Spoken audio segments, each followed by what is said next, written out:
Boy, you know that guy's catching a folding chair to the head.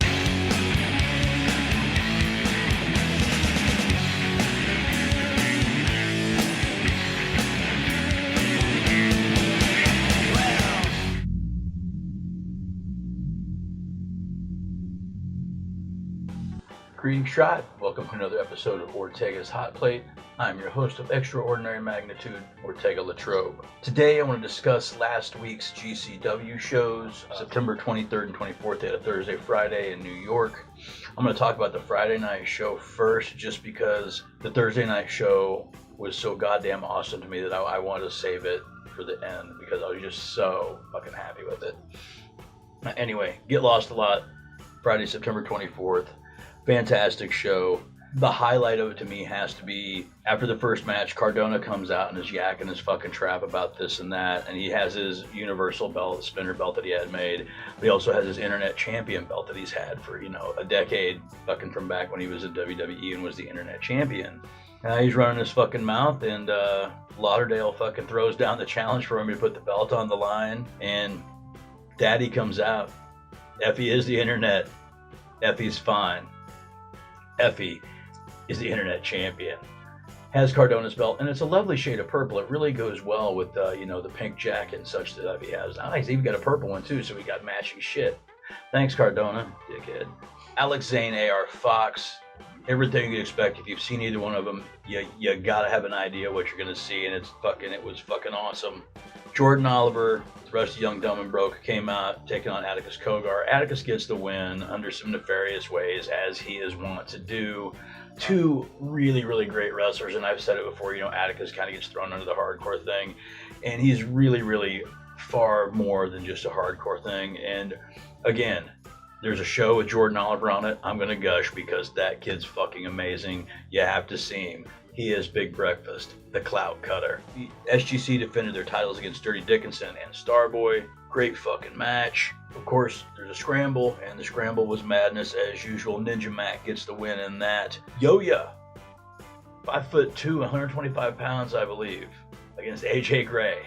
And it was an ass beating, but it wasn't ass beating you think it was. And Yo-Ya really showed some stuff here. Put on a great fucking match. I think AJ and Yo-Ya was the sleeper match. Following that, the King, Nick Gage, taking on the Jersey legend, the Grim Reaper. I don't know if you've seen Grim Reaper. He's just a regular looking dude, very New York looking guy, but his gimmick is the weed, and he'll light up a joint and pass it back and forth, or do a senton off the top rope while he's still smoking, or even fucking be knocked cold in the middle of the ring and still puffing the J. Unconscious. It's cool. He's a really good performer. It's fun to watch. Him and Gage have both been on the East Coast scene for a long time, so it's good to see a couple dudes who know each other well go in and get at it. Suzuki versus Homicide. Jesus fucking Christ, man. Minoru Suzuki's insane. He's so goddamn fun to watch. He's just a fucking machine, and he's a freak, and fucking him and Homicide just beat the absolute piss out of each other, and neither one of them could have been fucking happier. I mean, just almost in laughter, slapping each other as hard as they fucking could. It was good seeing two old school dudes who I don't think they've ever squared off before getting in and going at it and just going hard. Such a great fucking match. A wonderful, wonderful fucking show. It just really was. Also, the place they were in, I believe, was the Melrose Ballroom. Cool room for wrestling show. They have a huge back video wall where the intros were, probably where there's a stage. So they had the huge, Titantron kind of intros. And the only thing I had a negative with is somewhere, behind the bar, there's, 3 TVs, and it looks like they're playing 9 Inch Nails and Walking Dead clips very, very fast and stuff, and it's, kind of distracting.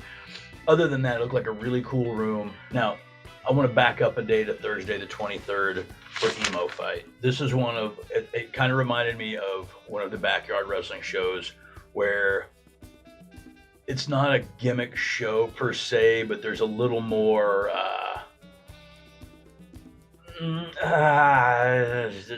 I don't know, there's just a little something there that's not at every show. It's only at these specific shows. And this was one of those, started off with a live performance, guy playing some acoustic stuff, very, very emo type music.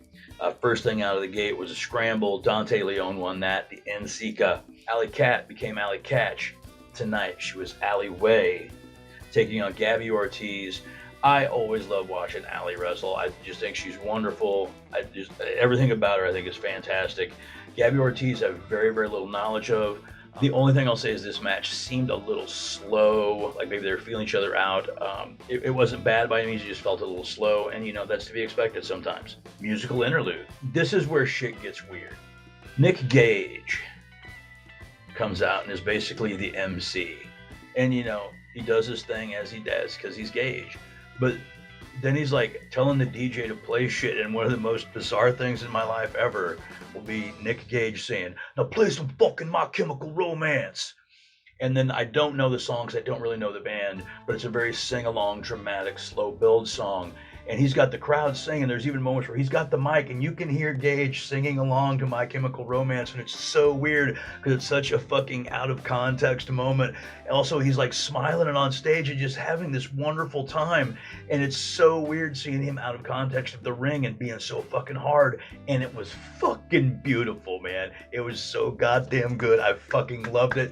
I was sitting here applauding with fucking a tear in my eye while this was going on. This carries out into introing Jimmy Lloyd out into the ring for his match with Effy. And what a fucking match these two had. Absolutely fucking amazing. Effy's just so fucking good, man. He's so Effy good. It's true. Fucking, it's such a cool fucking cat, man. Just like, as Kevin Gill said, Effy is a mood. Effy is a mood. And I fucking get it. That's a real fucking thing, man. Get a little more live entertainment, and then we get our six-man AJ Gray, Tony Deppen, Cole Radrick, Yo-Ya, Jordan Oliver, and Treehouse Lee. Amazing stuff. This scramble match actually kind of set up the Yo-Ya AJ match that was last night that I talked about earlier. Or no. It sets up the AJ Gray Yo-Ya match from the 24th that I talked about before I talked about the 23rd. So it's actually tomorrow night, not tonight, that I'm talking about, but I talked about it first. But it wasn't the night before. You know what I mean? There's 23rd and 24th. This show's 23rd. That other show's the 24th. Anyway, another outstanding fucking showing from GCW. As always, they fucking never seem. Every time, 3 points. Every time, home run. Every time, bowl a fucking strike. Every time, hit the fucking goal. They just so good, so good, so good. Absolutely love the stuff. Thanks to all the wrestlers at GCW who do their thing. Thanks to MLJ for being such a badass ring announcer. Thanks to KG for being such a commentator, man. The guy is fucking amazing to listen to. He is absolutely one of my favorite commentators. He just does good work. He has these great lines he drops, and I write them down, and someday I'll go through a thing. I'll be like, oh, this is my notebook full of KG fucking great statements that I have heard. One the other night was Medibles. Fantastic. Now, if you're watching the video version of this part might get a little weird for you, but just don't worry about it, man. Just let it ride. So the way Emo Fight ended is with the long-awaited return of the Zombie Princess, Jimmy Jacobs. And he was basically coming out to just do some talking and sing a little emo karaoke. He dedicates a song to his lady and is interrupted by Atticus Kogar's goofy ass, who lambasts Jacobs for pining for this woman forever, who blah, blah, blah, and there's shit all over the two of them, like, you ain't even seen each other for years, yada, yada, yada, yada. And impromptu match takes place. Jimmy Jacobs basically in sock feet taking on Atticus Kogar. Ends lovely. The match is going on. Jacob seems down when all of a sudden his lady makes the appearance. The low blow, the save, the win, and Jimmy Jacobs serenades her and the audience out for the evening. And just the combination of the theme, Nick Gage emceeing and being just this completely out of character, and wrapping it up with Jimmy Jacobs' serenade, just a fucking beautiful fucking show, man. As I've said earlier, as I'll say again, GCW just does shit right, man. On that, I'm Ortega Latrobe. This has been Ortega's Hot Plate. I love Ortega's sauce. It makes my taco pop.